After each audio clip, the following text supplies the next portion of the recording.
Let me call myself out before you guys do, but then in my defense, this was not entirely my fault. This space has been something else for the last couple of weeks, but then I'm here now, and that too with a beautiful vintage traditional wedding bridal makeup look on Erica.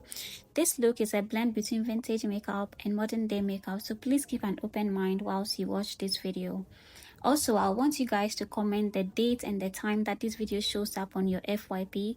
I am posting it today, the 12th of September at about 8 p.m. So let me know what time it pops up on your FYP. Erica has a very beautiful skin, so I did a quick skin prep for her and I dived straight into her foundation. I matched her foundation, undertone, and shade to perfection, so much so that the foundation looked almost undetectable. Like, look at her skin, the soft glow. I used a very lightweight foundation, but I made sure that it had the right amount of coverage for her skin. So if you book needles, be rest assured that your foundation shade and undertone is going to be matched to perfection. So the look we were going in for, I used a pink blush. Normally with someone with Erica's skin tone, I would have used red, but for her case, I used pink. And even for the under eye, I didn't want the brightness of the under eye to take away from the rest of the look because I want to be hard-handed on the contour and then the bronzer.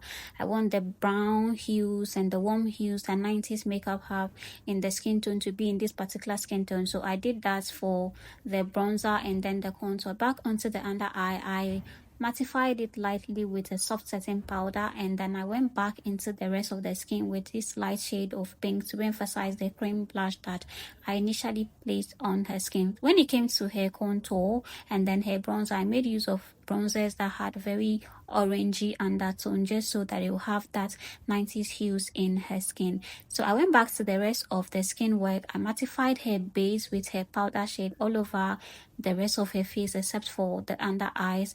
Even after mattifying the face, it looked really nice and smooth, but then I thought it could use a little bit more powder around her chin, and this was how it looked without setting powder. Nice, smooth, but a little bit powdery. And then this was how it looked after the setting spray. The colors are back to her skin. It looks very soft and glowy, and I baked her under eyes a little bit more and onto the eye work. Since we want to keep it a blend between modern day and vintage, I used the eyeshadow look that will lean towards a little bit more on the modern side, but then I made use of a lot of brown, like multiple shades of brown, to build the base, whilst I topped it up with a very bronzy brown pigment on the eye work. So this was how the eye look came about, and then I added fluffy lashes to complement her eye shape and then the look, and this was how it turned out. I did her brows quickly and onto the lips. We want the lips to be one of the main focuses of this particular look, and if you are quite familiar with 90s makeup, then you would know that there's a lot of brown shades and the liner is quite pronounced. But since I'm doing a blend between the two generations of makeup, I'm going to blend out the liner a little bit more. A darker shade of brown in the center part had a different shade of brown that had an orangey undertone. I cleaned around it and I went back in to blend out the liner a bit more, and I cleaned the edges to give her lips that pouty effect. Went back to the liner to re-emphasize it one more time, and that was it for her lips for the matte state. And then I had to get started on the rest of her makeup, which was the finishing touches. I dusted off the powder from under her eyes and I went back into the rest of the skin work to remove that powder, added a little bit of setting spray onto her face to drench all of that powder work. Her skin was looking absolutely beautiful, even from the rest of the, without glow stick, but then the glow from her skin, she was feeling herself, and then the hair. But then I wanted there to be a cohesion between her facial skin and then her body skin, so I added the body glow onto her chest to complement the glow stick I used on the rest of her makeup in her face. I added the glue at the back of her body as well, and then we were ready to add on her earrings. So the earring we used, we wanted it to be stuck onto the ear, but it was quite droopy, so I had to use this trick of using the glue to stick it onto her ear, and then that was it. It worked. It got stuck really nicely, and then we were done with it. So onto the lips again, I had to add this soft glue, and that was the end of Erica's session.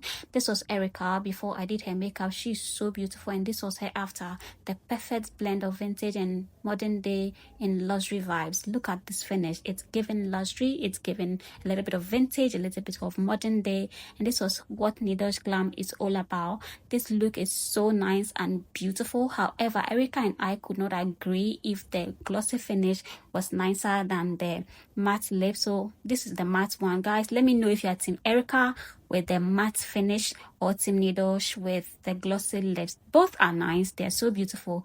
Let me know which one you lean towards more in the comment section. This particular makeup look can work on every skin tone. Maybe I might adjust the shades of brown a little bit more, but the whole purpose is that it's going to look good on every kente look out there. The look is soft, it's glam, it's very bronzy, it has nude shades, it has glam shades, and the vintage hair too complemented everything. So if this is your vibe, please send this video to me, save it, don't send it to anybody else, save it and send to me.